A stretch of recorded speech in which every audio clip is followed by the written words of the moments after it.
មនុស្សដែលទៅអបាយភូមិគឺថាជាមនុស្សដែលមានចិត្តសោកសៅច្រើនមានចិត្តសៅបងច្រើនមានមន្ទិលក្នុងចិត្តច្រើននឹងហើយជាផ្លូវដែលដំណើរទៅអបាយភូមិនោះដូចជាវិនាងមូលកាបានថ្វាយទានចំពោះព្រះអរិយបុគ្គលផងបានថ្វាយទានចំពោះព្រះសម្មាសម្ពុទ្ធផងប៉ុន្តែពេលស្លាប់ទៅភ្លាមនៅតែចុះនរកព្រោះអាស្រ័យអីព្រោះអាស្រ័យចិត្តសោកសៅជាកត្តាចិត្តចរកសម្ដែងជាកត្តាចុងក្រោយហើយបុគ្គលពួកខ្លះបានធ្វើបាបកម្មដ៏ច្រើនប៉ុន្តែទៀបនឹងមរណាទៅបានទទួលការអប់រំចិត្តមិនមានសេចក្តីសោកសៅចិត្តមិនមានសេចក្តីភ័យខ្លាចតក់ស្លុតនិងសោកស្ដាយជាមួយរឿងទាំងមូលដែលបានធ្វើចិត្តជ្រះស្រឡះល្អហើយក៏មានតែកើតក្នុងឋានសួគ៌ទេវលោកក៏ទៅមានអញ្ចឹងគឺថាដែលពោលមកខាងដើមនេះមិនមែនចង់ឲ្យបញ្ជាក់តែយើងមិនបាច់ធ្វើបុណ្យអីទេមិនបាច់ធ្វើបាបអីទេគ្រាន់តែធ្វើចិត្តកុំឲ្យសោកសៅទៅបានទៅកម្មដ្ឋានសួគ៌មិនមែនមានន័យយ៉ាងទេចង់បញ្ជាក់ថាទង្វើដែលយើងធ្វើប្រចាំថ្ងៃនេះហើយដែលជាកត្តាជំរុញផ្លូវចិត្តរបស់យើងឲ្យសោកសៅឬរីករាយកាលណាបើយើងក្នុងជីវិតប្រចាំថ្ងៃក៏ប្រព្រឹត្តរឿងដែលត្រូវដែលជាសមាជីវៈដែលជាសមាវិជ្ជាមៈឬក៏ជាសមាកមន្តៈជាដើមនោះគឺថាកាលណាដែលយើងប្រព្រឹត្តត្រូវដោយកាយវិចារនិងចិត្តនេះកាលណារឿងដែលជារឿងត្រឹមត្រូវនឹងមានបណ្ដាលមកភាពសោកសៅនឹងមិនមានកើតឡើងដល់យើងទេបានមកវត្តក៏ល្អប្រសើរដែរព្រោះប្រសំមានតែចេះកាប់ឈើចេះសម្រាប់សត្វអីកាលណាបានដីធំទូលំទូលាយអញ្ចឹងមិនមានតែការពារហើយថ្ងៃនេះបាននៅសេចក្តីទុកចិត្តបានតែងតាំងស្រោចស្រពសកលនគិរីជាចៅវត្តិកាវត្តលំបេងទៀនគឺថាជាពុទ្ធបរិស័ទលោកផ្ញើសេចក្តីទុកចិត្តជាមួយនឹងព្រះចៅវត្តិកានឹងហើយប៉ុន្តែខ្ញុំកណាខ្ញុំសូមទូលប្រគេនរំលឹកចំពោះព្រះគ្រូចៅវត្តិកាដែលនឹងត្រូវស្រោចស្រពសកលថាវិរីឲ្យឡើងជាព្រះគ្រូចៅវត្តិកាពេញសិទ្ធិនេះគឺថាគប្បីលៃយ៉ាងម៉េចសហការគ្នាជាមួយនឹងអាជ្ញាធរគ្រប់លំដាប់ថ្នាក់ឲ្យមែនទែនព្រោះថារាជបដោសិប្រទេសដែលមានព្រះរាជាគ្រប់គ្រងកាលណាប្រទេសដែលមានព្រះរាជាគ្រប់គ្រងគឺថាប្រទេសស្ថិតនៅក្នុងរាជអាជ្ញាអញ្ចឹងមកដល់បច្ចុប្បន្នប្រទេសកម្ពុជាយើងមានព្រះមហាក្សត្រប៉ុន្តែស្ថិតនៅក្រោមរដ្ឋធម្មនុញ្ញដែលជាច្បាប់កំពូលរបស់រដ្ឋច្បាប់ទាំងឡាយនោះមានចែងតាមជំពូកនៃសាសនាតែតែងតាមជំពូកនៃរដ្ឋាភិបាលក៏ដូចជាសមាជិកនៃរដ្ឋគឺប្រជាពលរដ្ឋហ្នឹងអញ្ចឹងកាលណាដែលគេតែងតាំងឲ្យយើងជាព្រះគ្រូចៅវត្តិកានេះមិនមែនគេតែងតាំងយើងឲ្យផ្ដាច់ខ្លួនមកសោយរាជតែឯងអីទេគឺថាគេឲ្យនៅសេចក្តីទុកចិត្តដើម្បីនឹងយើងងាយស្រួលក្នុងការសហការងារជាមួយនឹងព្រះមន្ត្រីសង្ឃព្រោះកន្លងមកដែលកើតជាអតិកលតាមបណ្ដាលវត្តផ្សេងគឺភាគច្រើនព្រះចៅអធិការឬក៏អាចារ្យគណៈកម្មការមិនសូវជាសហការគ្នាជាមួយនឹងព្រះមន្ត្រីសង្ឃឬក៏ថាបានសហការហើយប៉ុន្តែមិនជិតស្និទ្ធជាមួយនឹងអាជ្ញាធរដែនដីរឿងទាំងពីរយ៉ាងនេះខុសមកខាងត្រូវមកខាងក៏មិនងាយស្រួលដែរដូចជាកិច្ចការងារកសាងឥឡូវនេះគឺថាដល់វគ្គកសាងព្រះវិហារហើយ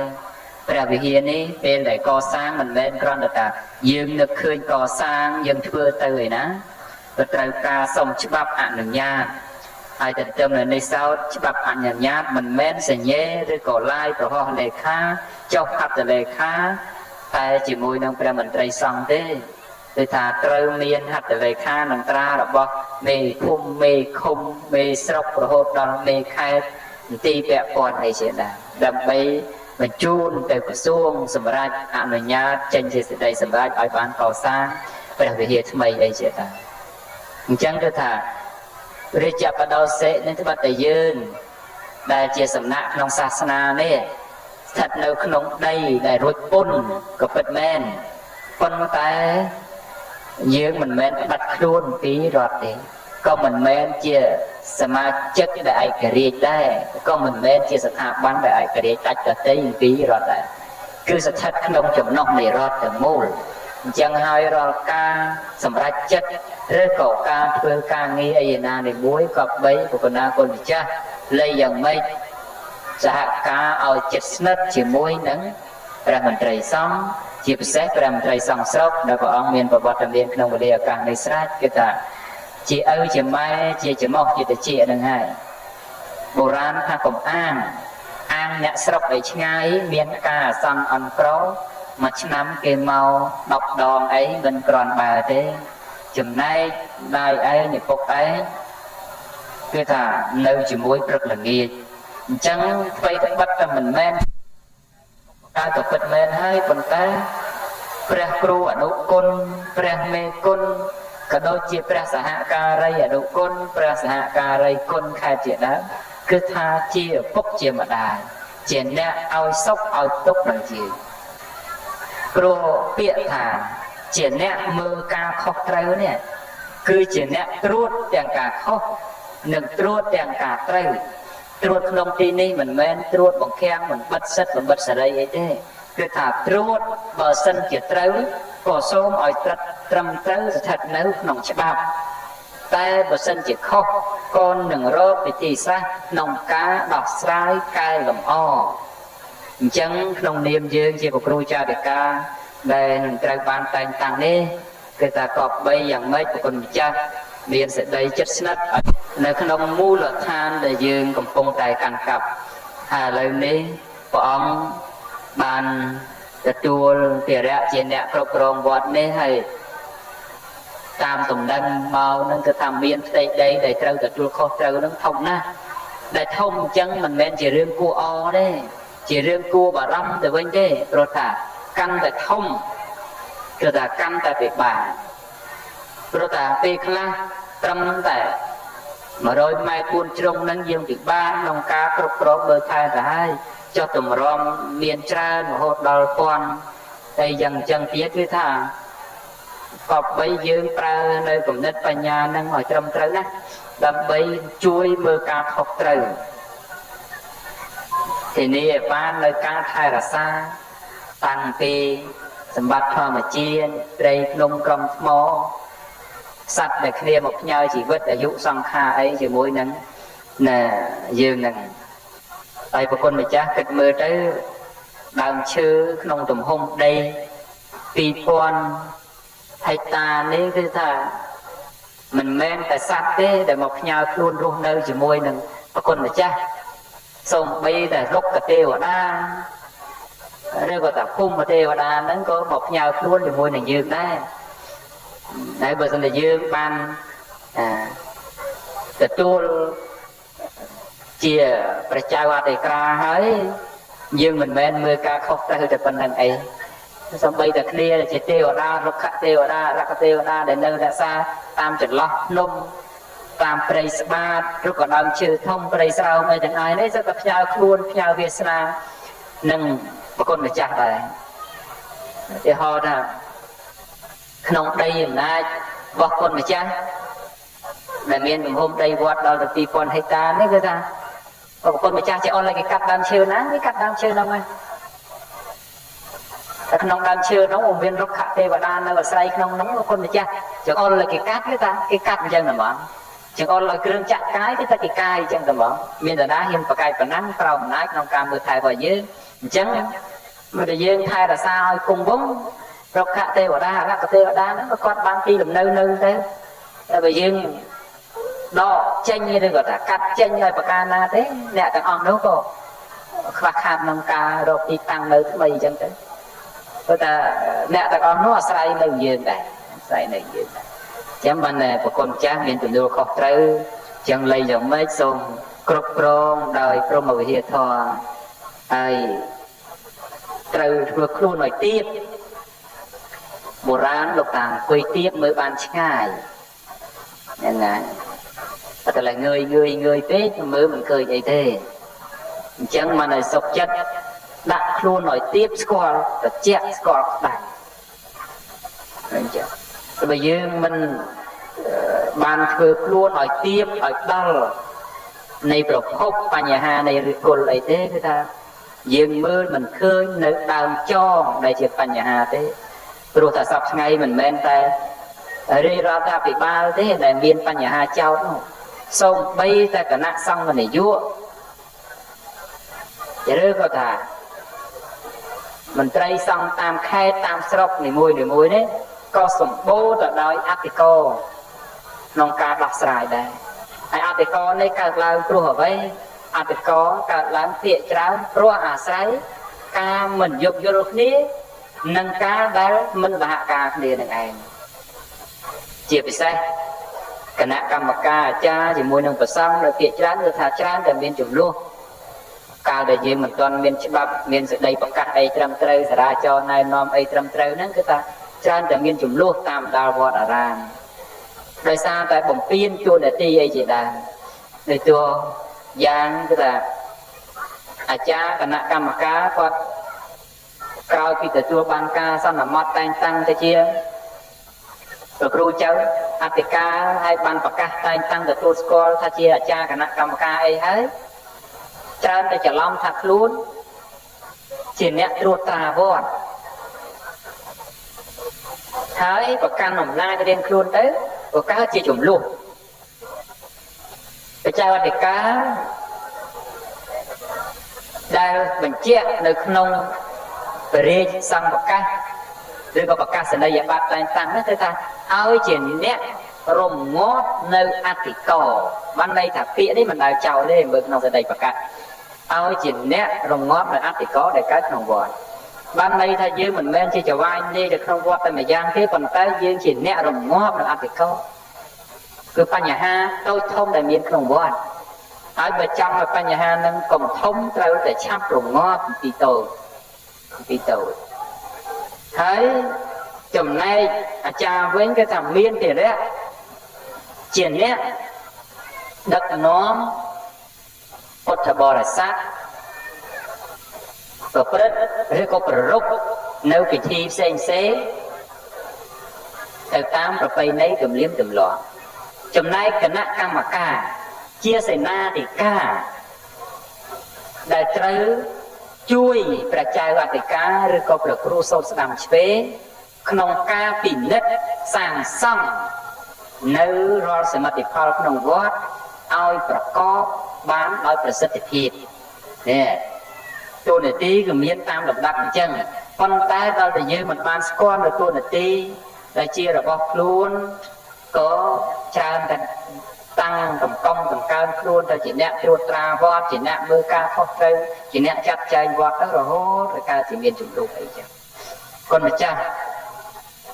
ញាតិញោមពុទ្ធបរិស័ទទាំងអស់ក៏បីជ្រាបថាអញ្ចេះបើសូម្បីតែគ្នាយើងក៏ឆ្លោះគ្នាបាត់ទៅហើយនោះតើទៅសង្ឃឹមអ្នកក្រៅឯណាដែលគេមកជួយយើងនោះអញ្ចឹងបើចង់ឲ្យអ្នកក្រៅគេចូលមកជួយយើងនោះត្រាតែយើងខាងក្នុងនេះធ្វើជាទឹកមួយដល់ត្រជាក់បានត្រីលោតពីលំផ្សេងមករស់ជាមួយបើក្រាន់តែទឹកមកធ្លុកប៉ុណ្ណឹងត្រីមានប្រហែលមិនដល់20ក្បាលផងហើយរស់នៅមិនសុខក៏ទៅហើយដល់ត្រីក្នុងលំផ្សេងណានឹងហក់មកនៅជាមួយនឹងហក់មកផ្ញើវាសនាជាមួយទាំងហក់មកផ្ញើសេចក្តីទុកចិត្តជាមួយអញ្ចឹងយ៉ាងណាមិញវត្តអារាមក៏អញ្ចឹងដែរ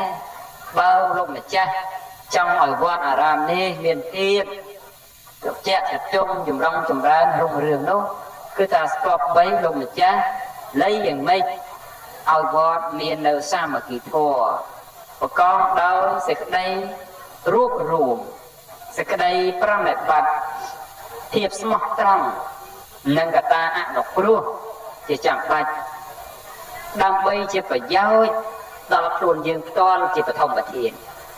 បើកាលណាខ្លួនយើងឬក៏សមាជិកដែលនៅក្បែរយើងជាមនុស្សមាននៅសេចក្តីសុខតាមរយៈផ្លូវកាយនិងចិត្តហើយនោះ អ្នកដតីចូលមកក៏វានឹងកើតជាសេចក្តីសុខធំទៅប៉ុន្តែបើសំបីតែខ្លួនឯងនិងអ្នកជុំវិញมันមានសេចក្តីសុខទៅហើយនោះអញ្ចឹងអ្នកដតីដែលចូលមកនឹងបង្កើតឲ្យទៅជាភាពក្តៅក្រហាយកាន់តែធំឡើងកុំគិតថាគ្នាច្រើនយើងសប្បាយអនោះមិនត្រូវទេព្រោះថាបើត្រូវផ្ដើមពីត្រូវម្នាក់អញ្ចឹងអ្នកដែលចូលមកតាមមេគាហ្នឹងក៏នឹងត្រឹមត្រូវច្រើនឡើងប៉ុន្តែបើអ្នកផ្ដើមតែម្នាក់ខុសអញ្ចឹងអ្នកដែលចូលមកដើរតាមមេគានេះនឹងខុសច្រើនឡើងដូចគ្នាអញ្ចឹងមិនមែនតែគ្នាច្រើនសឹកតែថាយើងក៏បីសប្បាយរីករាយត្រេកអរអីក្នុងនោះទេហើយមិនមែនតែគ្នាតិចសឹកតែមិនល្អនោះដែររឿងទាំងអស់មិនថាតិចឬច្រើនមិនថាយប់ឬថ្ងៃងងឹតឬភ្លឺទេតែងតែមានផលវិជ្ជមាននិងអវិជ្ជមានរបស់រឿងនឹងហេតុនោះមួយព្រះអាទិត្យរះឡើងចែងចាំល្អមានកម្ដៅថ្ងៃបែបនេះបើប៉ះអ្នកដែលគេហាលសណ្ដែកហាលស្រូវឬក៏ហាលសំលៀកបំពាក់អីផ្សេងគេរមែងពោលថាថ្ងៃនេះល្អណាស់ប៉ុន្តែបើសិនជាសម្រាប់អ្នកដែលកំពុងដើរកាត់នៅកម្ដៅថ្ងៃហើយមានភាពសេកលើទឹកហេវហត់អស់កម្លាំងជាដើមរមែងត្អូញត្អែថាថ្ងៃនេះមានសភាពក្តៅខ្លាំងណាស់ថាថ្ងៃមានសភាពយ៉ាងនេះចំណែកពេលគ្មានថ្ងៃវិញពេលដែលមេឃចាប់ដើមសន្ទុំមានភ្លៀងអ្នកដែលប្រកបស្រូវស្រែដំណាំដំដុះត្រូវការទឹកភ្លៀងរមែងត្រេកអរថាមេឃនេះអំណោយផលណាស់ភ្លៀងល្អណាស់ប៉ុន្តែចំណែកអ្នកដែលត្រូវធ្វើដំណើរប្រកបដោយឯកសណ្ឋានប៉ុន្តែមិនមានទីបិទបាំងរមែងទាំងអូនទាំងឯងថាមេឃនេះហេតុអ្វីភ្លៀងយូរម្លេះហេតុអ្វីមិនស្រឡះសោះហេតុអ្វីគ្មានថ្ងៃរះជាដើមថាមេឃភ្លៀងវាមានសភាពយ៉ាងហ្នឹងទៅចុះប៉ុន្តែពេលយប់វិញពេលដែលយប់ក្នុងរនោចអន្តកាលអ្នកដែលសាសនផ្ដោះផ្ដងស្នេហាគ្នារមែងមិនឃើញនៅពន្លឺព្រះច័ន្ទហើយក៏ទាំងអូនទាំងឯងថាហេតុអ្វីក៏គ្មានព្រះច័ន្ទសម្រាប់គួយគុណសាសនជាដែរប៉ុន្តែបើត្រឡប់ជាចំខ្នើតថ្ងៃដែលច័ន្ទភ្លឺល្អវិញចោលលួចមន់រមែងទាំងអូនទាំងឯងថាលោកខែភ្លឺម្លេះពិបាកក្នុងការទៅលួចមន់អញ្ចឹងគឺថារាល់រឿងដែលកើតឡើងក្នុងលោកកើតមករមែងមានគូជាវិជ្ជមាននិងអវិជ្ជមានមកជាប់គ្នាអញ្ចឹងរឿងរ៉ាវដែលយើងត្រូវគោរពចំពោះជីវិតប្រចាំថ្ងៃមិនថាជីវិតជាកុហកជីវិតជាបព្វជិតឬក៏ថាជាមន្ត្រីសង្ឃមន្ត្រីរាជការអាណាប្រជានរាជឬក៏ថាភិក្ខុសាមណេរអីធម្មតានោះទេគឺថា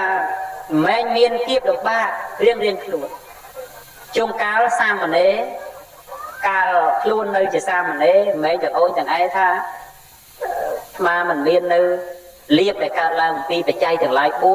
4ចង់បរិភោគនៅកលៀនភេសជ្ជៈឬក៏ប្រើប្រាស់នៅជីវរឬក៏ប្រើប្រាស់នៅសម្ភារៈណាដែលកើតឡើងពីអតិរេកលៀបក្នុងបច្ច័យ4មានការខ្វះខាតហើយក៏ចិត្តចំណែនជាមួយនឹងព្រះចៅអធិការដែលលោកបរិបូរណ៍ដោយបច្ច័យទាំងឡាយ4ប៉ុន្តែពេលដែលសាមណេរដដែលហ្នឹងវិវត្តទៅរហូតបានទទួលតំណែងជាបច្ច័យអធិការលៀបជាអតិរេកលៀបដែលកើតឡើងពីបច្ច័យទាំងឡាយ4រមែងសម្បូរដល់ភិក្ខុរូបនោះប៉ុន្តែដោយកតាបកិច្ចរវល់គ្មានពេលប្រើប្រាស់ក្នុងបច្ច័យទាំងឡាយ4នោះអញ្ចឹងទើបនឹកឃើញថាបើសិនជាប្រើជីវិតជាសាមណេរអ្វីត្បិតតែមិនសូវសម្បូរនៅអតិរេកលៀបពិតមែនប៉ុន្តែមានឱកាសក្នុងការប្រើប្រាស់ក្នុងការទទួលដោយសមហេតុភាពមិនចាំបាច់ត្រូវទទួលនៅភារៈច្រើនបែបច្រើនយ៉ាងរហូតដល់គ្មានពេលប្រើប្រាស់អីជាដើមអញ្ចឹងតែលើលោកនេះយប់នឹងថ្ងៃមាននឹងក្រខ្មៅនឹងសឬក៏ថារឿងទាំងឡាយក្នុងលោកនេះសិតតែមានគូជាវិបត្តិនិងគូជាផល រំខាននឹងផលដែលជាអំណោយគូគ្នាអញ្ចឹងតែមកយើងមិនអាចចងចាំឬតែរងចាំរឿងលើលោកហ្នឹងសង្ឃឹមតែរឿងហ្នឹងនឹងគ្រាន់បើតែរឿងហ្នឹងអត់មានរឿងជាក្តៅកាហាយអីក៏តែអត់ទេអញ្ចឹងរឿងក្តៅកាហាយរឿងណែសោកសៅនិងរឿងត្រេកអរក៏តែកើតមកគូគ្នាអញ្ចឹងមកកាលណាតែយើងមានទំហំតូចយើងលើកបានរបស់ស្រាលស្រាលពេលណាយើងមានទម្ងន់ធ្ងន់ក៏តែយើងលើករបស់ធ្ងន់ធ្ងន់អញ្ចឹងដែរឧទាហរណ៍ថាដូចជាយើងនៅអាយុ7ឆ្នាំអញ្ចឹងចុះ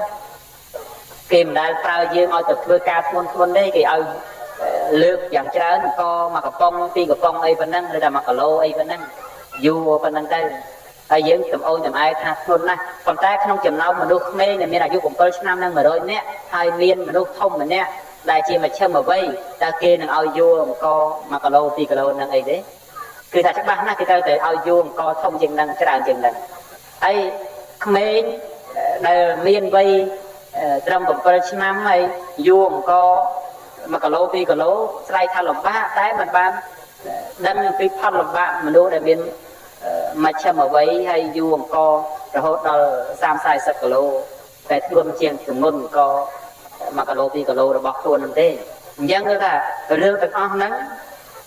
មនុស្សចង់បញ្ចប់កាលតូចចង់ធំពេលធំហើយចង់មកតូចឬក៏ថាពេលមានចង់ក្រពេលក្រចង់ប្រើជីវិតឲ្យមានឬក៏ថាយ៉ាងម៉េចគឺថានោះមានចិត្តមិននឹងទៅមិននឹងនៅប៉ុន្តែបើមានចិត្តបែបនោះហើយមិននឹងធឹងបែបនេះសួរថាជាប្រយោជន៍ទេប្រយោជន៍មិនមានទេ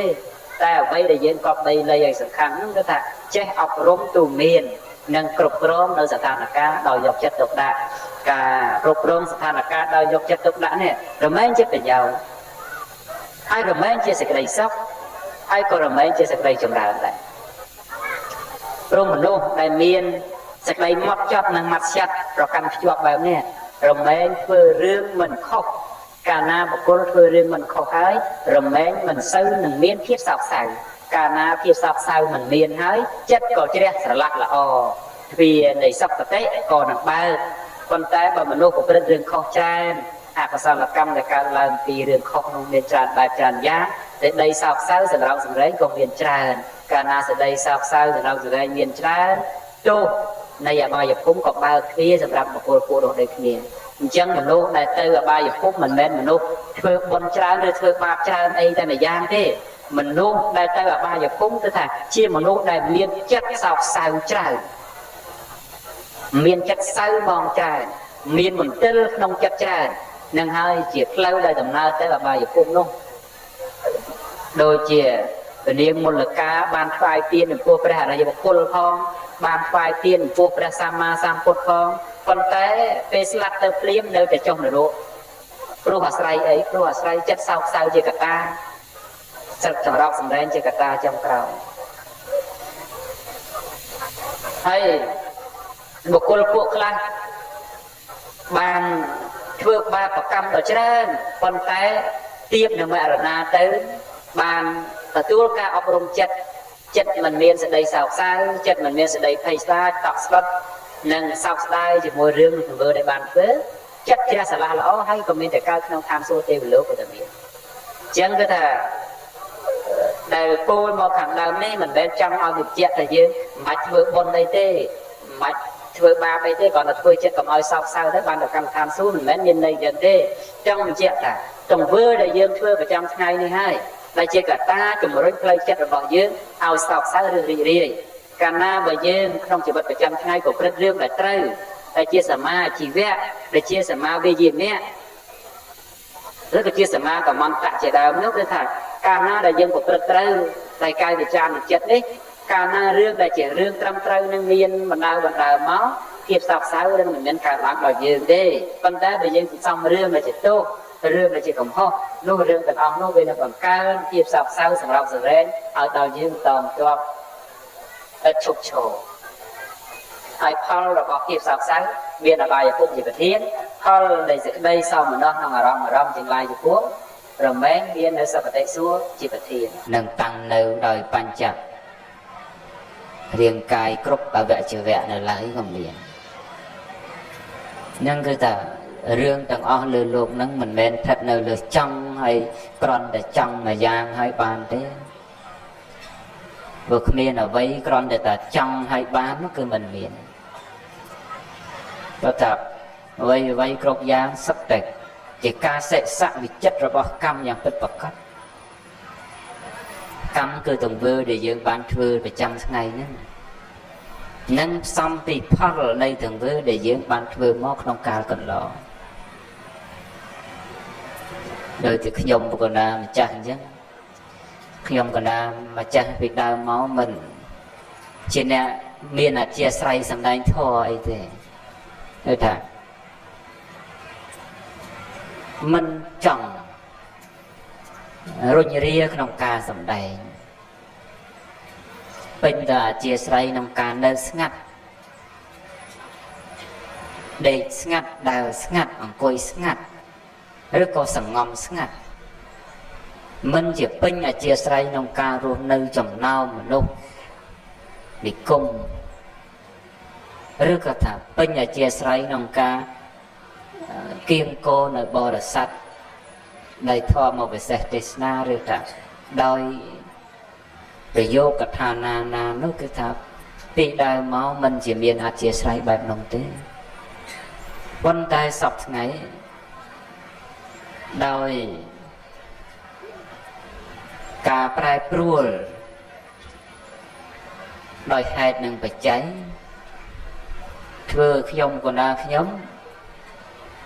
mình chỉ nè tình ạt chia sẻ nông ca ruột nơi chấm nào mà nó tại trâu ruột nơi nông chấm nào mà nó chỉ nè mình tình ạt chia sẻ nông ca cắt đa cắt nơi vô mà nó tại tật bay chỉ trở lóc màu trâu đa lòng cắt nơi vô mà nó chân đi bị say mà nó tại miền cả rơi như nông ca sầm đầy được thua bay chỉ từ tua về rẽ chỉ nè đã trao sầm đầy bạch thọ rồi mình lục tầng lại khơi nè hai dạng nè mình bàn tạm dừng chồng thế cứ ở say ca sẽ sạ ca vì chất rồi bọc tổng vư đại lọt sang hay ở khỏi nó rồi hai đôi ở đây tới được nhom của nào nhom miền là chia sẻ rồi riêng nông ca sầm đành chúa lục tầng lại tới triệp thả ca sầm đành nơi thọ một cái sách tesna prai tha chỉ ca ấp rung tung miền đọc bò đi sạch bị ấp rung tung miền đi chúa dương thưa hai cả đời mình lọt thưa hai cả đời dương là o bo để sắp hai cả đời dương mình toàn là o bo để sắp hai cả đời có ca tu miên rồi bỏ dương đi đặt khát trâu tại do biết ấp rung là o dột một lớp đầm bì rọc cá sầm đầy cho bởi lớp do biết là o màu bọc cá sầm đầy sắp hai để mà đặt được rồi nhỉ hai để rồi nhỉ nó rút thẳng thom mà đã ca na và ca sầm đầy từ hai nêu bạch thọ cái đây bạch vị này cái đây bạch sôi cái đây bạch ảo vị thom cái đây ca na bạch ca từ chùm pua một cô đại trẻ lá hai khoa bạch nhà cột cron nó đang thưa ở ca tây chỉ riêng xe phân tải ba bạch ca từ hai trong pua một cô đại mình bên trẻ nè trẻ lá với nó nâng răng rất ca tê chỉ riêng xe chia bị xe cứ áp để có trong sát na này sao mà đã sạch luộc đi mình bàn vào cành vô nơi là thị sát na đại cướp trồng trôi ngược tê phân tải tràn tại dọc lúc sẵn nạ đại chia cùng nấp to luôn rồi có ca kết to luôn bột xong chỉ môi nâng thiệp Pratna nơi liệp sẽ cả rạc lá rồi có miền thiệp trở nên huồng hành khá bóng cao đòi ban chỉ bộ chỉ công ក្រោមមកលុបសាសនាតែមួយដោយមិនព្រមស្ដាប់ហេតុនិងផលពិនិត្យមើលអំពីបច្ច័យជាពិសេសគុណទោសហេតុដែលកើតឡើងអាស្រ័យកម្មជាអ្នកសេសៈនេះលើលោកនេះមនុស្សប្រកបដោយធម៌ច្រើនជាងមនុស្សប្រកបដោយទិដ្ឋិឬក៏មនុស្សដែលប្រកបដោយទិដ្ឋិឬប្រកបដោយធម៌ច្រើនជាងបានន័យថាមនុស្សដែលប្រកបដោយទិដ្ឋិច្រើនជាងមនុស្សដែលប្រកបដោយធម៌អញ្ចឹងហើយទិដ្ឋិនេះមិនប្រកាន់ខ្លួនទេទិដ្ឋិនេះវាចូលទៅជ្រាបនៅក្នុងបុគ្គលដែលមានវណ្ណៈអន់ថយវណ្ណៈមធ្យមវណ្ណៈខ្ពង់ខ្ពស់វាទៅស្ថិតនៅក្នុងសាមណៈជីព្រាហ្មណ៍ព្រះសង្ឃធម្មាចារ្យគ្រូអាចារ្យឬក៏ថាអ្នកឯណាទាំងអស់គឺថាច្រើនប្រកបដោយទិដ្ឋិជាជាងមាននៅធម៌ដោយសម្គាល់ថាគេមិនប្រសើរជាងខ្លួនព្រោះប្រព្រឹត្តនៅធម៌មិនសមដល់ខ្លួនគេមិនដូចខ្លួនគេខុសដោយសម្គាល់ត្រង់ដែលថាគេប្រណិប័តខុសអំពីខ្លួនជាដើមត្រង់នេះហើយដែលជាអ្នកប្រកាន់ដោយទិដ្ឋិទិដ្ឋិនេះប្រកាន់ដោយបើកចំហក៏មានប្រកាន់ដោយលាក់កំបាំងក៏មានអ្នកខ្លះបង្កើតនៅទិដ្ឋិរបស់ខ្លួនណាដើរទៅចាក់ទៅបញ្ជ្រាបគ្រប់ស្រទាប់វណ្ណៈដោយសំអាងថាការប្រណិប័តរបស់ខ្លួនល្អប្រសើរត្រឹមត្រូវ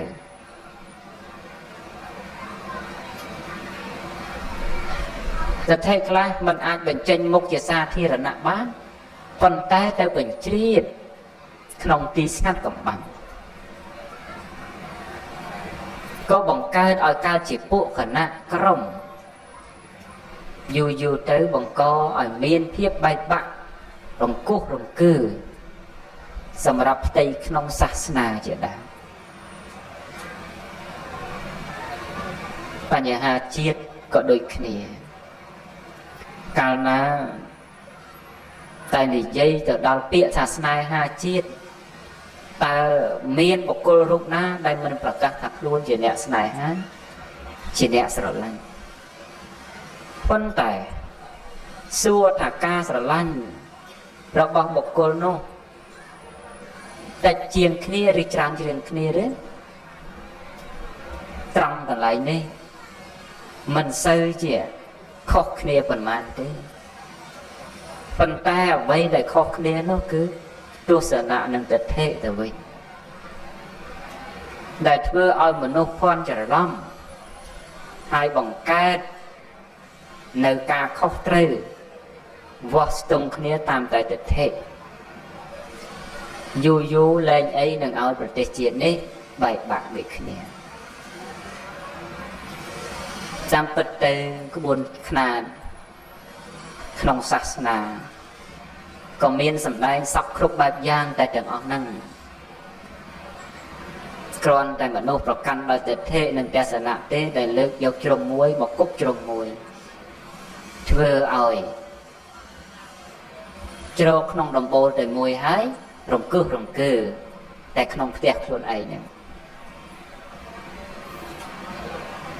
កាលដែលជ្រោកក្រោមដំបូលប្រទេសជាតិមួយហើយមាននៅទិដ្ឋិនិងទស្សនៈផ្សេងគ្នាផ្ទៃគ្នាក៏បង្កឲ្យកើតទៅជាសត្រូវជាមួយនឹងគ្នាបាននេះទាំងអស់នេះគឺដោយច្រើនទៅក្នុងសម័យបច្ចុប្បន្នកើតឡើងអំពីវាទៈដែលសំណាក់មួយចោតសួរគ្នាកើតឡើងអំពីទិដ្ឋិដែលសំណាក់មួយប្រកាសសម្ដែងគ្នាឲ្យអ្នកដែលជ្រះថ្លានឹងខ្លួនបានស្ដាប់ហើយអ្នកដែលជ្រះថ្លានោះក៏ប្រកាន់មន់តាមពាក្យទូន្មានរបស់អាចារ្យរបស់ខ្លួនត្រង់នេះហើយដែលធ្វើឲ្យខ្ញុំមកកណ្ដាលខ្ញុំតាំងតែពីដើមមក មិនមែនជាអ្នកពេញអធិស្ឋានក្នុងការសម្ដែងនៅព្រះធម៌ទេព្រោះខ្ញុំបកណាឃើញពីហេតុដែលមិនគួរនឹងសម្ដែងក្នុងកាលជាបច្ចុប្បន្នព្រោះព្រះធម៌នេះត្រូវគ្នាដោយឧបនិស្ស័យមិនមែនសម្ដែងមួយគាថាហើយប្រារព្ធចំពោះមនុស្សក្នុងវត្តដាក់នេះទាំងមូលទេអញ្ចឹងហើយការសម្ដែងទៅត្រូវអធិស្ឋាននឹងបរិស័ទពួកនេះក៏ប្រកាសថានឹងខុសអធិស្ឋានចំពោះបរិស័ទពួកនោះមិនខានត្រង់នេះហើយដែលសត្វលោកមិនបានជាអ្នកប្រកាន់ធម៌ឲ្យមមមួនប្រែផ្ទុយទៅជាអ្នកប្រកាន់ទិដ្ឋិវិញបង្កឲ្យកើតទៅជាចំនួនសាសនាហើយចំនួនសាសនានេះមិនចំណេញអ្វីក្រៅពីការបែកបាក់ប្រទេសជាតិបែកបាក់កម្លាំងសាមគ្គីខ្មែរនឹងខ្មែរបងនឹងប្អូនកូននឹងចៅមើលមុខគ្នាមិនត្រូវនោះទេនេះជារឿងដែលលោកទាំងឡាយក៏បីគិតដូចជាខ្ញុំបកណាខ្ញុំចាស់តែងតែប្រកាសសម្ដែងអញ្ចឹងទៅអ្នកដែលជ្រះថ្លាខ្ញុំបកណាដែលច្រើនទៅជ្រុលហួសទៅជឿទៅលើអ្វីផ្សេងដែលមិនមែនជាទីពឹងជាប់លាប់ជាក់លាក់សម្រាប់ខ្លួនប៉ុន្តែអ្នកដែលមិនជ្រះថ្លាទៅក៏ស្ដាប់ភ័ន្តច្រឡំថាទៅជារឿងដែលអូសទាញបរិស័ទឲ្យស្ថិតនៅក្នុងអន្ទាក់ដោយប្រការណាមួយចឹងទៅប៉ុន្តែការដែលប្រកាសសម្ដែងរបស់ខ្ញុំមកណាខ្ញុំគ្រាន់តែចង់ចង្អុលបង្ហាញពីការពិតនៃភាពពិតរបស់លោកនឹងឯងថាវាមានសភាពយ៉ាងនេះវាមានដំណើរយ៉ាងនោះព្រោះអាស្រ័យហេតុយ៉ាងនេះជាដែរប៉ុន្តែពេលដែលស្ដាប់ទៅបើមនុស្សជាប់ដោយទិដ្ឋិណាមួយហើយក៏ច្រើនតែអូសទាញឲ្យចូលទៅក្នុងទិដ្ឋិមួយនោះធ្វើឲ្យកើតទៅជាអតិកោផ្សេងជាដែរចឹងហើយទៅខ្ញុំកណ្ដាលខ្ញុំចេះតែប្រកាសថាដល់រដូវវស្សានេះគឺតែសុំសម្រាព្រោះឃើញទោសកើតឡើងពីអតិកោផ្សេងដែលនាំឲ្យទៅជាហេតុនាំឲ្យទៅជាបច្ច័យនៃការបែកបាក់ជាពិសេសក្នុងបុព្វហេតុជំនឿសាសនាជាដែរប៉ុន្តែដែលយើងទាំងឡាយព្រមឈប់នេះមិនមែនពោលថាយើងជាអ្នកប្រកាន់ខុសឬក៏ប្រណិប័តខុសអ្វីនោះទេប៉ុន្តែដើម្បីសម្រួលដល់ស្ថានភាពដែលគួរឲ្យស្ថិតនៅប្រសើរនិងស្ថានភាពដែលមិនគួរឲ្យស្ងប់រងាប់តែអាស្រ័យពេលវេលាហ្នឹងឯងលោកទាំងឡាយលើលោកនេះណាគ្មានអ្វីដែលបណ្ដោយពិសោធន៍ការពិតជាជាងពេលវេលានោះទេមានតែពេលវេលាទេដែលជាអ្នកបន្សោតបង្ហាញបើកកកាយឲ្យឃើញអំពីភាពពិតនិងភាពមិនពិតនៃលោកនេះដរាបណាថ្ងៃមិនទាន់លិចពេលវេលាដែលព្រះអាទិត្យមិនទាន់អស់ស្ដង់គត់នោះភាពពិតនៃភាពងងឹតអន្តកាលនឹងមិនមានប្រកបចំពោះសត្វលោកទេប៉ុន្តែដរាបណាព្រះអាទិត្យមិនទាន់រះឡើងអរុណមិនទាន់រះឡើងគឺភាពពិតនៃពន្លឺភ្លឺស្វាងក្នុងលោកនេះក៏មិនទាន់ជាក់ច្បាស់ចំពោះលោកដែរអញ្ចឹងហើយ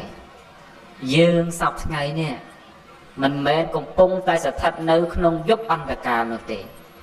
ប៉ុន្តែក៏មិនមែនតែកំពុងរស់នៅក្នុងភាពភ្លឺស្វាងដែរតែយើងស្ថិតនៅក្នុងចន្លោះនៃភាពភ្លឺស្វាងនិងភាពអន្តកាលភាពអន្តកាលហេតុដូចម្ដេចទើបពោលថាយើងមិនស្ថិតនៅក្នុងភាពអន្តកាលព្រោះដោយសារថាយើងនៅមានព្រះពុទ្ធសាសនានៅឡើយ ដែលជាសាសនាសម្រាប់ទូមានបំភ្លឺប៉ុន្តែបើដូច្នោះហេតុដូចម្ដេចទៅពោលថាយើងមិនស្ថិតនៅក្នុងភាពភ្លឺស្វាងព្រោះថាព្រះបរមគ្រូនៃយើងព្រះអង្គព្រះនិព្វានបាត់ទៅហើយដោយសារតែព្រះបរមគ្រូនៃយើងព្រះនិព្វានទៅដូច្នេះហើយទើបអស់អ្នកផ្ទៀងផ្ទាត់ដល់បរិស័ទឥឡូវសំណាក់គ្រូមួយច្រើនតែទាយចិត្តព្រះបានន័យថាពោលសម្ដែងព្រះធម៌តាមតែខ្លួនចេះទៅហើយប្រកាសថានឹងហើយជាពុទ្ធដីកាព្រះអង្គសម្ដែងអញ្ចឹងព្រះអង្គសម្ដែងអញ្ចឹងទាំងដែលមិនច្បាស់ថាគោលបំណងនៃព្រះពុទ្ធអង្គសម្ដែងក្នុងកាលនោះតើព្រះអង្គមានពុទ្ធបំណងយ៉ាងដូចម្ដេចផងនោះ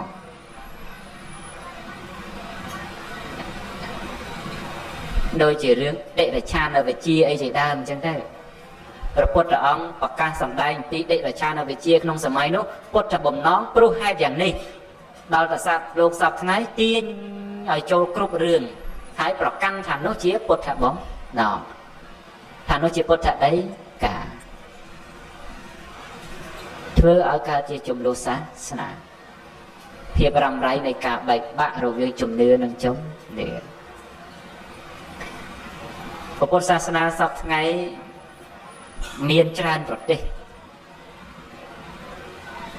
ប៉ុន្តែបើចាប់ប្រទេសទាំងអស់នោះយកមកផ្ទៀងផ្ទាត់ថាប្រទេសមួយណាប្រណិប័តត្រឹមត្រូវរកអត់ឃើញទេព្រោះថាព្រះពុទ្ធសាសនានេះវេលាណាដែលចូលទៅតាំងនៅក្នុងប្រទេសណាគឺសម្របខ្លួនតាមរបៀបរបបរបស់ប្រទេសនោះអញ្ចឹងហើយប្រពៃណីជនជាតិធ្លាប់មានដូចម្ដេចពេលដែលព្រះពុទ្ធសាសនាចូលមកដល់ក៏បន្សាំខ្លួនបែបនោះដែរ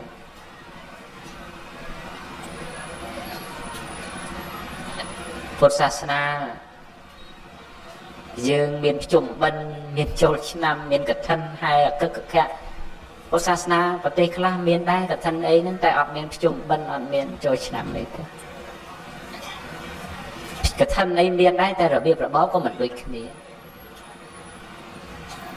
ហើយដល់ប្រទេសខ្លះមានការប្រើប្រាស់ស្បង់ជីវរខុសគ្នាការប្រើប្រាស់បាតខុសគ្នា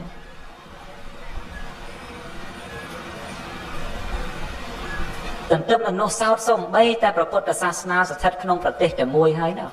ក៏នៅតែបង្កើតជានិកាយ2ឬ3ប្រទេសខ្លះមានដល់9និកាយដូចជាភូមាអីពុទ្ធសាសនាមាន9និកាយ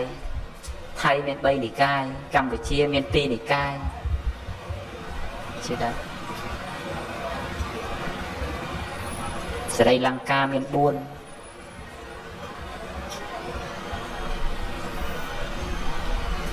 តាមនិកាយមួយនោះទៀតសោតក៏ប្រកាន់ការប្រណិប័តคล้ายពីគ្នាទៅទៀតនេះជាបើចាប់ទាំងអស់គ្នាមកផ្ទៀងផ្ទាត់គឺថានិកាយមួយទាញរកតែភាពត្រឹមត្រូវរៀងខ្លួនហើយក្នុងចំណោមនិកាយមួយនោះទៀតក៏បែងចែកជាបច្ចុប្បន្នជាក្រុមយកត្រូវរៀងខ្លួនដែរមានអ្នកណាដែលព្រមខុសនោះមានទេអត់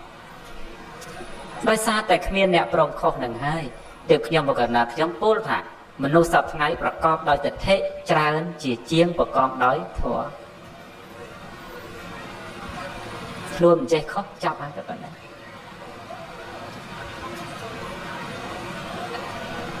នេះរឿងទាំងអស់ប្រកាសឡើងព្រោះទិដ្ឋិជាចំបងហើយទិដ្ឋិហ្នឹងមិនណេះណាតែតឹងតតែងមិនព្រមស្ដាប់មិនព្រមញោមមិនព្រមជឿទេគឺអំណាចនៃមានណេះហ្នឹងគឺថាធំធេងជាងអំណាច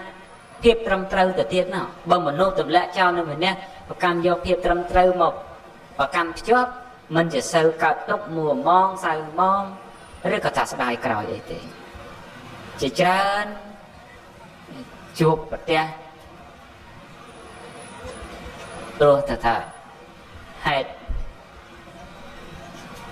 ដែលមានមានណះជាប់ខ្លួនមានណះរហូតបាត់បង់នៃជំនឿមានណះរហូតដល់ជឿងប់ងល់ពេក មានអ្នករហូតដល់ឆ្លោះបកាយគ្នាព្រោះតែជំនឿមានអ្នកបែកបាក់គ្នាព្រោះតែការជឿនិងការមិនជឿដែលទង្វើទាំងអស់នេះគឺថាស្ថិតនៅក្នុងខ្លួនបុគ្គលម្នាក់សោះប៉ុន្តែទាញឲ្យទៅជារឿងដែលកើតឡើងវឹកវរបានធ្វើឲ្យបាត់បង់នៅភាពរុងរឿងប្រចាស់ប្រចង់របស់ពុទ្ធសាសន៍ខ្លួនឯជាដើមនេះគឺដើមហេតុគឺកើតឡើងពីមេនេះកូនឆ្លោះនឹងម្ដាយព្រោះមេនេះរបស់កូនមានម្ដាយឆ្លោះនឹងកូនព្រោះថាមេនេះរបស់ម្ដាយមានអ្នកណាព្រមទទួលថាខ្លួនខុសក៏មានមនុស្សព្រមទទួលថាខ្លួនខុសមនុស្សមិនឆ្លោះគ្នាទេមនុស្សពីរនាក់ឆ្លោះគ្នាដោយសារតែដដើមត្រូវរៀងខ្លួនហ្នឹងឯងតែបើមនុស្សពីរនាក់ដឹងតែខ្លួនខុសលេងរៀងខ្លួនទៅអត់ឆ្លោះគ្នាកើតទេប្តីប្រពន្ធក៏ដូចគ្នាគ្រួសារក៏ដូចគ្នាសង្គមជាតិក៏ដូចគ្នាអរិយធម៌វប្បធម៌អីហ្នឹងក៏ថាដូចគ្នាសឹកតែអ្នកចេះសឹកតែអ្នកត្រូវហើយចំណេញបានតែឆ្លោះគ្នាបើអញ្ចឹងសុខចិត្តធ្វើមិនចេះទៅល្អជាជាងបានមកវិញនៅការមិនឆ្លោះគ្នាមិនបែកបាក់គ្នាដែរអញ្ចឹងយើងមើលបតនំនេះធ្វើអ្នកចេះណាស់បកើនតែមានអ្នក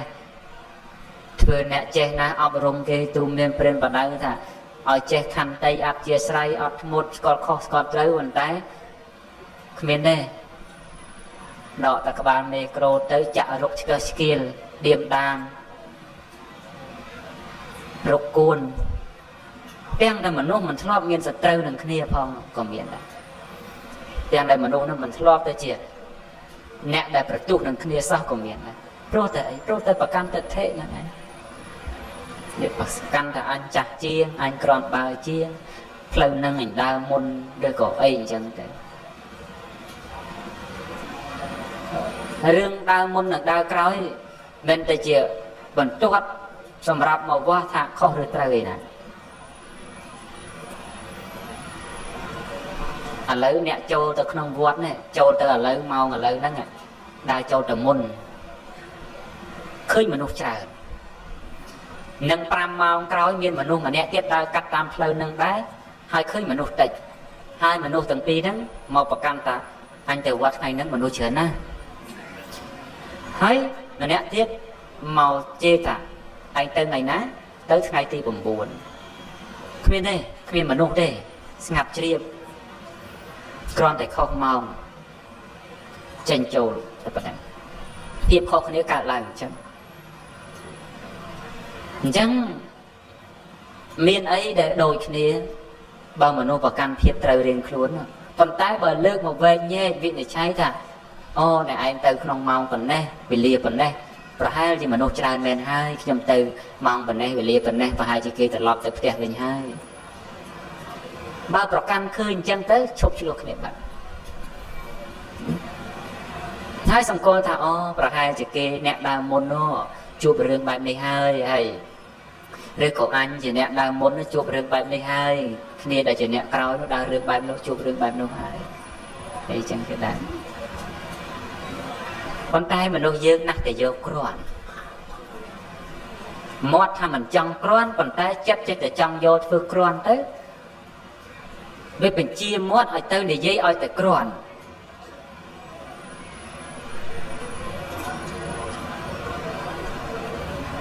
ដល់តែមាត់ប្រកាន់ថាខ្លួនជាអ្នកគ្រាន់ហើយគឺថាអ្នកផ្សេងមាននរណាដែលប្រសើរជាងខ្លួន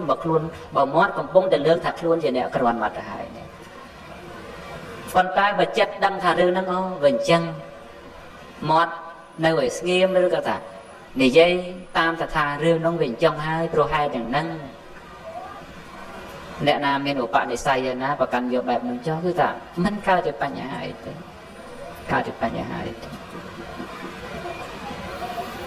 ប៉ុន្តែក្រឡេកមកមើលអ្នកដែលស្ដាប់វិញគឺថាសូមបង្កើតបញ្ញាជាសមាធិឲ្យច្រើនជាជាងជំនឿឬក៏មិនជំនឿ អ្នកដែលមានជំនឿបើកាលណាពេកគេហៅថាងងើលប៉ុន្តែអ្នកដែលអត់ជំនឿបើពេកគេហៅថាអសទ្ធាជាអ្នកមិនមានសទ្ធាឬក៏បើខ្លាំងពេកគេហៅថាថ្មិលក៏មានដែរព្រោះថាជាមនុស្សអត់ជំនឿមនុស្សមានជំនឿពេកហៅថាងងើលមនុស្សអត់ជំនឿពេកគេហៅថាថ្មិលអញ្ចឹងទាំងអ្នកមិនមានជំនឿទាំងអ្នកមានជំនឿក៏បីធ្វើម៉េចឲ្យស្ថិតនៅក្នុងទិដ្ឋិមួយដែលប្រកបដោយសមាទិដ្ឋិចេះត្រេះរិះពិចារណាឲ្យបានត្រឹមត្រូវកុំតាមគេញាក់កុំតាមគេថាកុំតាមគេបង្ហាញគេបង្អួតព្រោះថាលោកទាំងឡាយត្រូវចាំទុកថារឿងពិតលើលោកនេះណាមិនសូវឲ្យមនុស្សជក់ចិត្តដិតអារម្មណ៍ជាជាងរឿងសម្ដែងប្រមាណទេព្រោះថារឿងសម្ដែងគេស្គាល់ក្នុងការសម្ដែងដើម្បីឆក់យកនៅមនោសញ្ចេតនាអារម្មណ៍របស់យើងឲ្យចូលទៅមើលគេដើម្បីជាប្រយោជន៍ណាមួយជាដែរប៉ុន្តែរឿងពិតគឺកើតឡើងមិនដើម្បីអ្នកណាឃើញអ្នកណាមើលអ្នកណាមិនមើលទេតែវាកើតឡើងព្រោះបច្ច័យនៃភាពពិតរបស់វាយ៉ាងហ្នឹង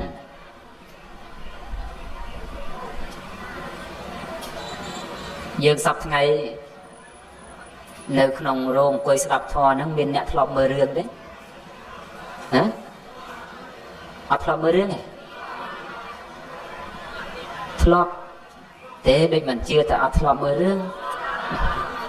ធ្លាប់ហេតុអីបានមើលរឿងព្រោះរឿងហ្នឹងវាល្អមើលមែនទេចុះហេតុអ្វីបានរឿងហ្នឹងល្អមើលព្រោះគេលេងដើម្បីឲ្យមានអ្នកមើលហ្នឹងហើយប៉ុន្តែរឿងពិតដែលមានខ្វល់ថាអ្នកណាទៅមើលវាឬមិនមើលវាអត់ខ្វល់ទេតែបើត្រូវកើតគឺកើតចឹងទៅមកនេះដូចឡានបើកក្រោយខ្នងយើងអញ្ចឹង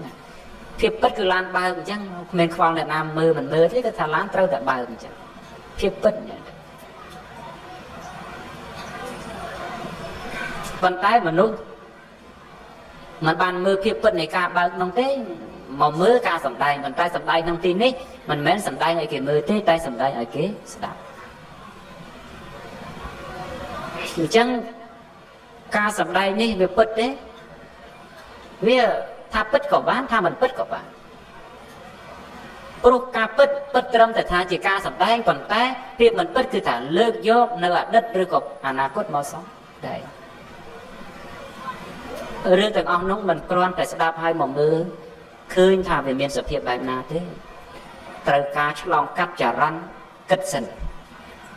ចរន្តពិចារណាសិនដើម្បីឲ្យបានជាប្រយោជន៍ក្នុងជីវិតប្រចាំថ្ងៃរឿងអនាគតជាមេរៀនឲ្យយើងបានរឿងអតីតក៏ជាមេរៀនឲ្យយើងបានដែររឿងទាំងពីរនេះជាមេរៀនសម្រាប់ឲ្យយើងមកបន្ស៊ាំក្នុងការរស់នៅប្រចាំថ្ងៃយើងធ្លាប់ឆ្លងកាត់សង្គ្រាម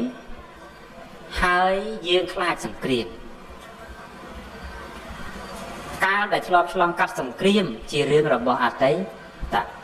រឿងដែលខ្លាចកើតសង្គ្រាមជារឿងរបស់អនាគតប៉ុន្តែការខ្លាចនិងការធ្លាប់បូកមកគឺឲ្យមានសន្តិភាពក្នុងរាល់ថ្ងៃព្រោះយើងធ្លាប់ឆ្លងកាត់អារឿងមុនខ្លាចវាអញ្ចឹងទៀតហើយអាខ្លាចអញ្ចឹងទៀតនឹងហើយជាអនាគតបូកជាមួយនឹងអតីតសប្តាហ៍ថ្ងៃមនុស្សមិនមានហិង្សានឹងគ្នាព្រោះខ្លាចកើតសង្គ្រាមម្ដងទៀតជាប្រយោជន៍ទេចឹងអនាគតហើយអតីតវាបូកចូលគ្នាវាបានប្រយោជន៍ចឹងយើងធ្លាប់កើតជាកូនអ្នកក្រហើយយើងខ្លាចក្រអារឿងខ្លាចក្រជារឿងរបស់អតីតរបស់អនាគតតែអារឿងដែលធ្លាប់ក្រជារឿងរបស់អនាគតធ្វើឲ្យយើងមានជីវភាពប្រសើរក្នុងបច្ចុប្បន្នព្រោះរឿងខ្លាចហើយនឹងរឿងកន្លងបូកចូលគ្នាយើងសុខក្នុងបច្ចុប្បន្នរឿងគឺយ៉ាងឯងមិនមែនអនាគតសឹកតែអត់ប្រយោជន៍ក៏មិនមែនអតីតសឹកតែអត់ប្រយោជន៍ទេពាក្យសម្ដីដែលយើងលើកមកជាទ្រឹស្ដីនិយាយថាកុំខ្វល់ពីអតីតគ្រាន់តែជារឿងកន្លងទេកុំខ្វល់ពីអនាគតគ្រាន់តែជារឿងស្រមើស្រមៃទេ ប៉ុន្តែបើគ្មានរឿងកន្លងបោកចូលគ្នាជាមួយនឹងរឿងស្នាមស្រមៃតើបានភាពពិតបច្ចុប្បន្នមកពីណា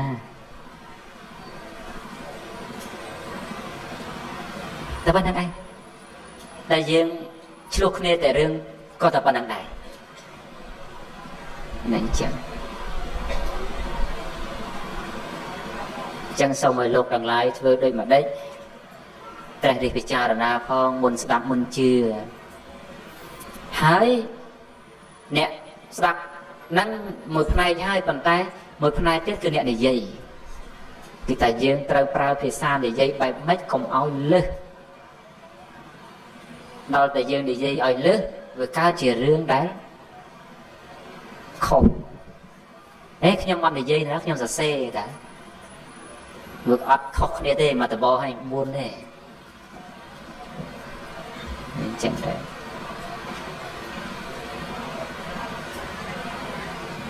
អញ្ចឹងគឺថាដើមហេតុគឺតែយើងអត់ច្បាស់លាស់ហើយអ្នកដែលមិនច្បាស់លាស់ហ្នឹងគឺថាបើកុំស្មានឲ្យហួសដឹងណាកុំស្មានឲ្យជាដឹង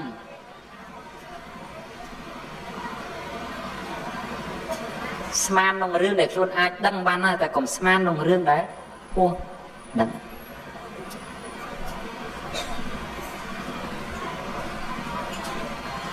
តែស្មានហួសដឹងខុស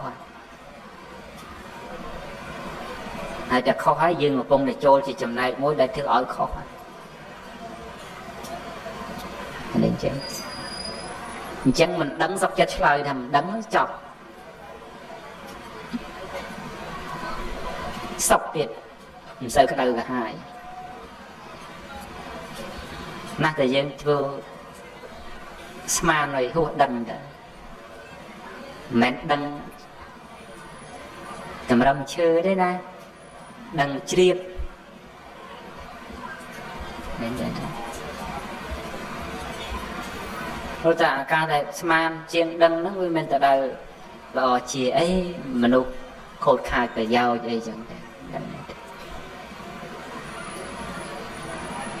ដូចប្រហែលថ្ងៃនេះ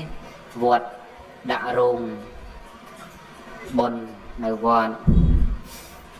មនុស្សចេះតែស្មានតគ្នាទៅខ្លះថាបុណ្យឆ្លងនេះខ្លះថាបុណ្យឆ្លងនោះខ្លះថាថ្ងៃនេះខ្លះថាថ្ងៃនោះស្ដាប់មើលទៅសឹកតែខុសហ្នឹង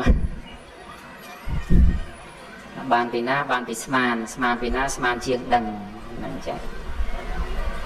ទៅ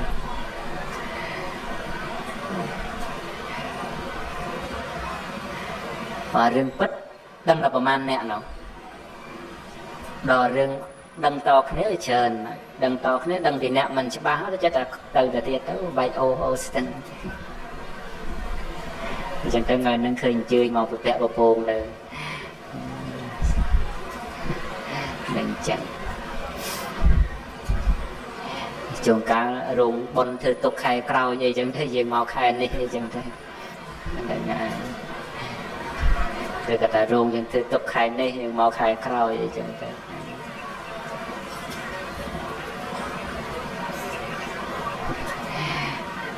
ហ្នឹងចឹងហើយតែយើងមកខ្វះតំណែងជាក់លាក់អូខាត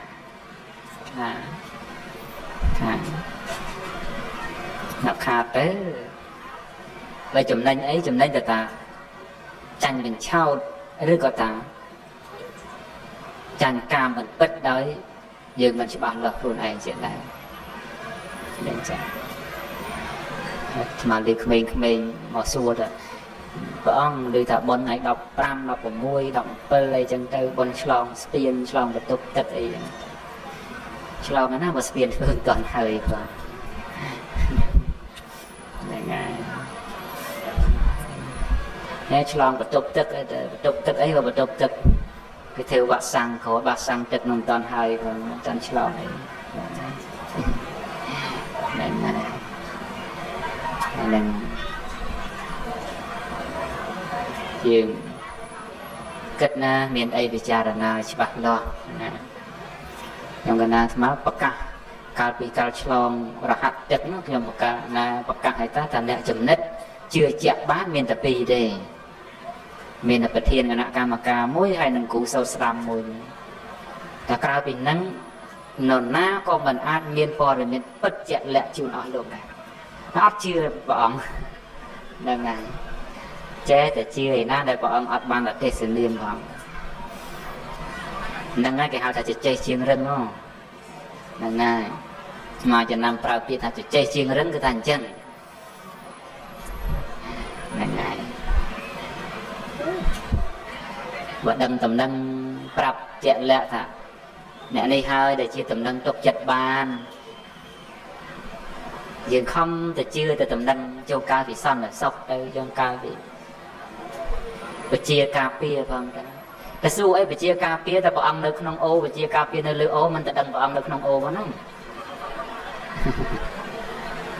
ជឿនោះជឿខុសអី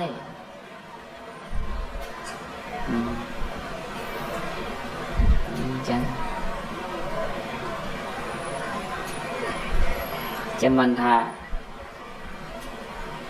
ចេះជាងរឹងគឺថាយើងអត់ស្ដាប់អ្វីដែលពាក្យផ្ដែផ្ដាំមកព្រះអង្គចឹងទៅ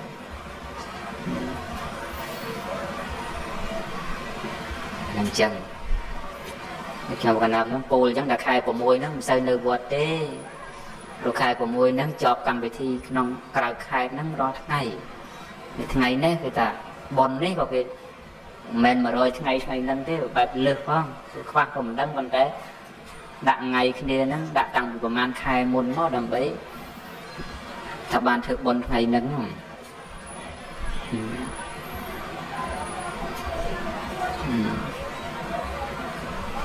ហើយចេះតែទៅឲ្យអស់កម្មវិធីដើម្បីខែ7ហ្នឹងសង្ឃរាខែ7ហ្នឹងមានកម្មវិធីត្រឹមតែថ្ងៃទី15ទេហ្នឹងដោយសារទទួលមកពី3-4ខែមុនមកជ្រុលអញ្ចឹងគឺថាមានកម្មវិធីដែលបានគ្រោងទុកហើយមានត្រឹមតែថ្ងៃទី15ខែ7គឺថាចប់កម្មវិធីថ្មីគឺមិនទាន់ទទួលទេ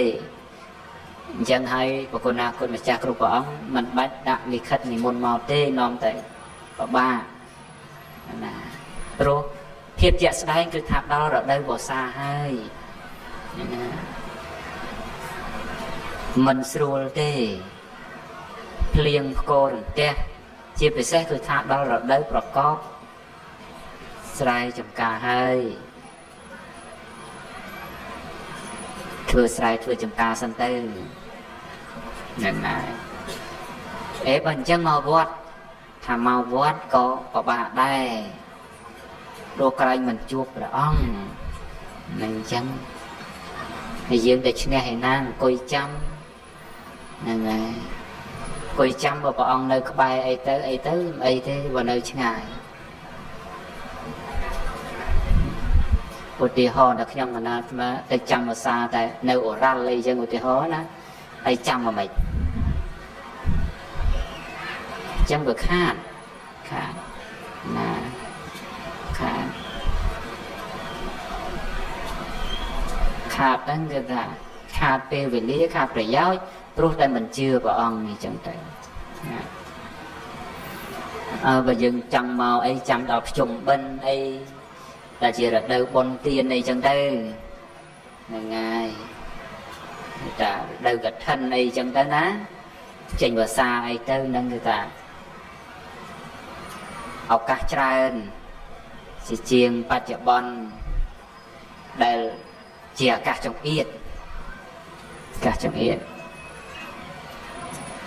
ព្រោះថារដូវចូលព្រះភាសាហើយគឺថា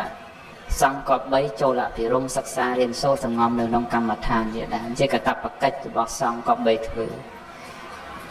ព្រះអង្គមិនអោយសង្ឃឆ្វេងឆ្វាតសម័យដែលចូលភាសាដោយសារតែឃើញទោសអំពីរដូវមានភ្លៀងមានស្រូវមានស្រែមានសត្វដែលមើលទៅមិនគប្បីមិនសង្ឃភាសានឹងហើយបានព្រះអង្គឲ្យសង្ឃនៅស្ងៀមនេះចឹងទៅអញ្ចឹងគឺថាយើងគប្បីសង្គ្រោះដល់សង្ឃនឹងហើយជាបុណ្យនោះគឺថាយើងគប្បីសង្គ្រោះដោយការត្រឹមត្រូវផ្ចិតផ្ចង់តាមក្បួនខ្នាតរបស់យើង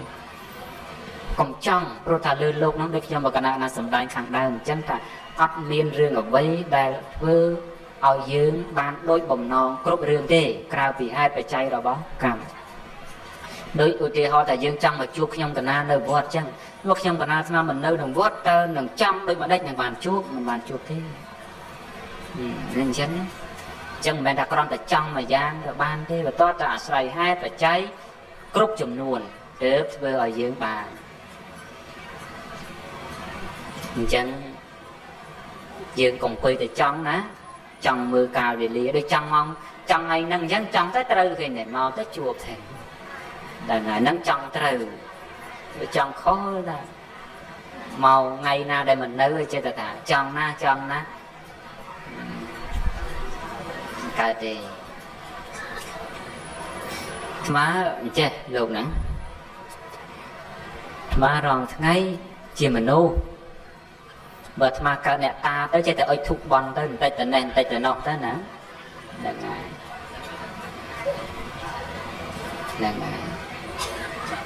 បើតែកើតជាអ្នកតាអុជធូបបន់ហើយនេះទៅនោះបន្តិចទៅចេះតែទៅបានតាមគេអុជធូបបន់អីចឹងទៅតែយើងមនុស្សទៅឯណាបានតាមការអុជធូបបន់របស់មនុស្សហ្នឹង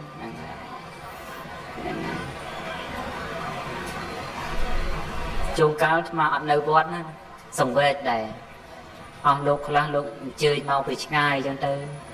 ណាស់តែចង់ជួបពេកអុជទៀនហើយអុជធូបទៀតហើយថ្វាយអង្គមកន្លែងដីហ្នឹងទៅថាសុំឲ្យព្រះអង្គមកអីចឹងទៅហើយកម្មវិធីនៅជាប់ឲ្យស្ទឹងត្រែងអីចឹងទៅហើយតែមករបៀបម៉េចហ្នឹងអញ្ចឹងដឹងដែរបំណងនោះពីអស់លោកឲ្យធូបបន់អីចឹងទៅប៉ុន្តែមកមិនខែជួនកាលស្មាននឹងនៅពងទេសនាឲ្យខែឯណាឯណីចឹងទៅឯនេះស្មាននឹងចាប់ដាក់ឲ្យធូបបន់បាត់ហើយព្រោះរៀងយប់ហើយនោះបន់ម៉ោង4មិនឈ្នះបងម៉ោង6មិនឈ្នះបងម៉ោង8មិនឈ្នះមកដណ្ដប់យប់នឹងអង្គុយបន់កើតចិត្តមិនដាច់ចឹងទៅក៏សុខចិត្តឲ្យតកុំគ្នាបើកឡានពីឆ្ងាយមកដល់ម៉ោង10មកដណ្ដប់ជួបទៅឃើញទេខ្ញុំឲ្យធូបបន់ដូចបំណងមែន